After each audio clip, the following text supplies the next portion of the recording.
menyeberangi sungai hingga keluar masuk hutan sambil bertasbih, bertahlil, dan bersolawat.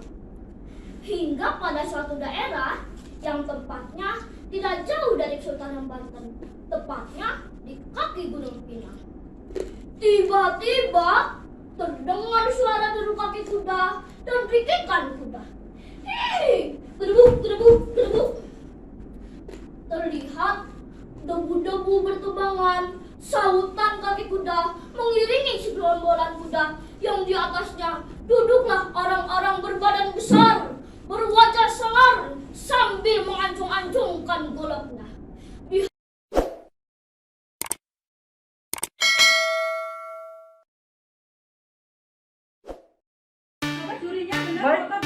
Baik, Rovers, dimanapun Anda berada pada kesempatan pagi hari ini di tanggal 7 Juni 2021. Nah, saya ditunjuk oleh Dinas Perpustakaan dan Kearifan Kabupaten Serang untuk menjadi juri lomba bercerita tingkat anak-anak SD MI se-Kabupaten Serang. Seperti apa kegiatan lombanya dan siapa yang menjadi juara? Jangan lupa like, komen, dan subscribe channel YouTube Drama TGHS. Go!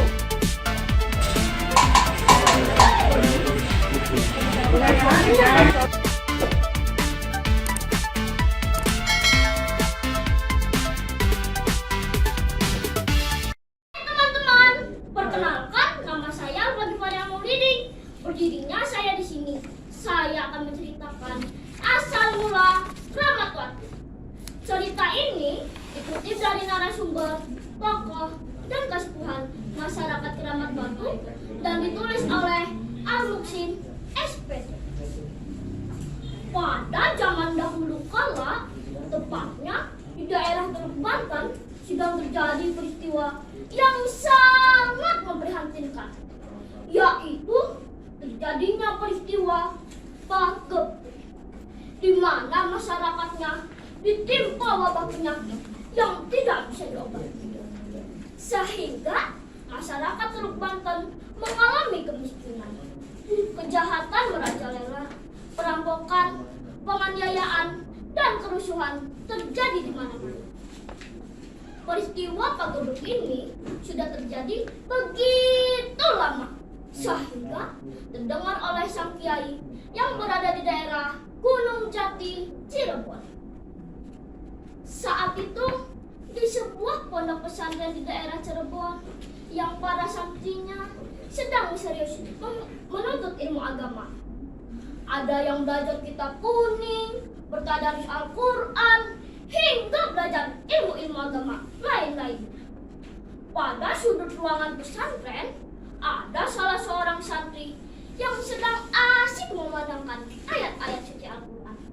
Santri itu bernama Qasim. Tanpa disadari oleh Qasim, ternyata sang kiai sedang memperhatikannya, dan perlahan-lahan sang kiai mendekatinya. Santri Qasim pun terkejut. Tiba-tiba di hadapannya berdirilah sang kiai. Ada apa, Kiai? Sepertinya Kiai sedang memikirkan sesuatu. Terlihat sekali Kiai gundah gulana. Benar, santriku, mendengar di Kesultanan Banten sedang terjadi peristiwa Pagebluk, di mana masyarakatnya ditimpa wabah penyakit yang tidak bisa disembuhkan. Belum lagi perampokan terjadi di mana-mana. Penganiayaan pun merajalela. Kasihan masyarakatnya tidak bisa hidup aman dan nyaman. Sepertinya Kesultanan Banten kewalahan menghadapinya. Jelas sang kiai. Anggih, Kiai, jawab santri Qasim sambil mengangguk-anggukannya setelah mendengar penjelasan sang kiai. Keesokan harinya, santri Qasim dipanggil sang kiai. Santriku, ku perintahkan kau untuk pergi menemui Sultan Banten di sana. Kau bawalah bungkusan ini dan kau berikan bungkusan ini kepada Sultan Banten. Enggih, Kiai, bungkusan ini akan saya berikan kepada Sultan Banten.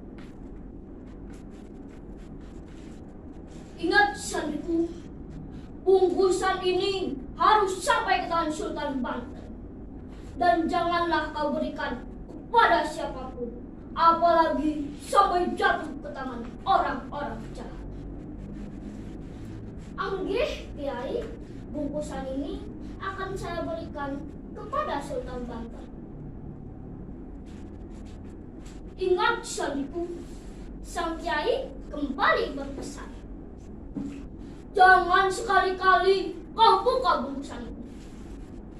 Memang kenapa, Kiai?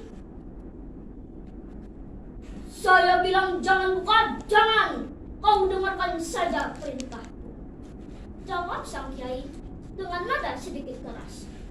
Akhirnya Santri Qasim pun menganggukkan kepalanya dan mengiyakan perintah sang Kiai. Akhirnya Santri Qasim pergi meninggalkan pondok pesantren tempat ia menuntut ilmu, sambil menggendong bungkusan yang Santri Qasim sendiri tidak tahu apa isinya. Di dalam hatinya, Santri Qasim bertanya-tanya apa isi bungkusan ini. Saat dipanggul di pundaknya, bungkusan ini terasa berat. Hari demi hari, Santri Qasim terus berjalan. Ia terus berjalan, menuruni lembah, menaiki gunung, menyeberangi sungai, hingga keluar masuk hutan, sambil bertasbih, bertahlil, dan bersolawat. Hingga pada suatu daerah yang tempatnya tidak jauh dari Sultan Banten, tepatnya di kaki Gunung Pinang. Tiba-tiba terdengar suara deru kaki kuda dan rikikan kuda. Hei, gedebuk, gedebuk, gedebuk. Terlihat debu-debu bertubangan, sautan kaki kuda mengiringi segerombolan kuda yang di atasnya duduklah orang-orang berbadan besar, berwajah sangar, sambil mengancung-ancungkan goloknya. Di hadapannya nampak sang kepala perampok memberhentikan sang-sang. Hei, hei, kau berhenti! Coba serahkan harta bendamu yang kau bawa. Wah, Maaf Kisana, kalian ini siapa? Ajo wakeh ngomong, cepat serahkan. Maaf Kisana, bungkusan ini milik Sultan Banten, dan saya diberi amanat harus sampai ke tangan Sultan. Berani-beraninya kau melawan kami, tidak sayang sama nyawamu ya? Tantang sekepala perampok. Namun Santri Qasim pun tidak gentar dengan ancaman para perampok. Tidak, walau nyawa taruhannya, bungkusan ini harus sampai ke tangan Sultan Banten. Karena Santri Qasim tidak menuruti perintah sang kepala perampok, akhirnya terjadilah perkelahian antara Santri Qasim dan kepala perampok. Ya, awalnya kepala perampok terpojok dan dapat dikalahkan oleh sang santri. Namun melihat pemimpinnya kewalahan menghadapi sang santri, sang anak buah perampok pun secara serentak mereka menyerang sang santri. Akhirnya terjadilah perkelahian yang tidak seimbang yang mengakibatkan sang santri terbunuh dalam peristiwa itu. Melihat sang santri tergeletak di tanah dan tidak bergembira, sang kepala perampok pun bergembira dan berserak. Akhirnya kita dapat merampas harta ini. Saking senangnya, sang kepala perampok membawa bungkusan tersebut sambil berkata, "Wah, berat sekali bungkusan ini. Pasti isinya banyak sekali." Di malam harinya, para perampok mengadakan pesta sambil berbabuk-babukan hingga mereka tertidur terlelap. Begitu pula dengan kepala perampok. Saking senangnya, ia tertidur sambil memeluk bungkusan hasil rampokannya. Keesokan harinya, para perampok terbangun dan melakukan kegiatan seperti biasanya. Namun tidak dengan kepala perampok. Ia tidak juga keluar hingga keesokan harinya lagi. Para anak buah perampok pun menuju pondokan sang kepala perampok. Secara bergantian, mereka memanggil-manggil tuannya. Tok, tok, tok, tuanku, tuanku, kenapa dari kemarin tuanku tidak juga keluar? Tok, tok, tok, tuanku, tuanku, apa gerangan yang terjadi tuanku? Panggilan sang anak buah perampok tidak juga mendapat jawaban. Akhirnya, salah satu dari mereka berkata, "Ayo teman-teman, kita dobrak aja pintu ini. Dalam hitungan ketiga, kita sama-sama dobrak pintu ini. 1, 2, 3, buka!" Pintu pondok pun terbuka. Tapi betapa terkejutnya mereka setelah melihat pintu pondok tersebut terbuka. Sambil berkata, melihat tuannya sudah terkejut kaku dan membiru di atas dipan tempat tidurnya sambil memeluk bungkusan hasil rampokannya.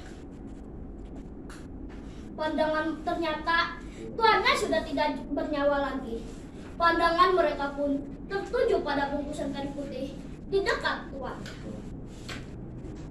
Apa isi bungkusan kain putih tersebut? Apakah isi bungkusan kain putih tersebut membuat tuan kita kehilangan nyawa?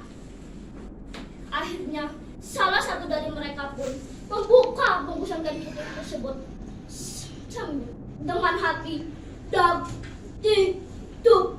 Betapa terkejutnya mereka setelah bungkusan putih tersebut terbuka sambil berkata, "Ah, batu nisan!"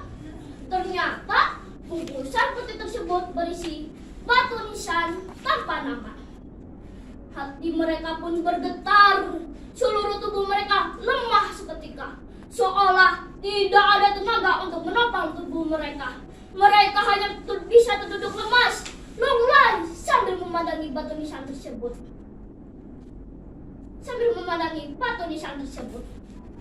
Mereka pun secara tiba-tiba, mereka pun bertobat, memohon ampun pada Yang Maha Kuasa atas segala dosa-dosa mereka. Hikmah dari kisah ini, kita dapat meneladani sikap serta keteguhan hati sang santri yang telah amanah dalam melaksanakannya. Dan juga kita harus ingat bahwa jazaa'un syai'in syai'atun misluha. Setiap perbuatan yang kita perbuat, maka akan mendapat balasannya. Jika kita berbuat baik, maka kita akan mendapat kebaikan. Jika kita berbuat buruk, kita akan mendapat keburukan. Cukup sekian dongeng dari saya. Saya akhiri dengan wassalamualaikum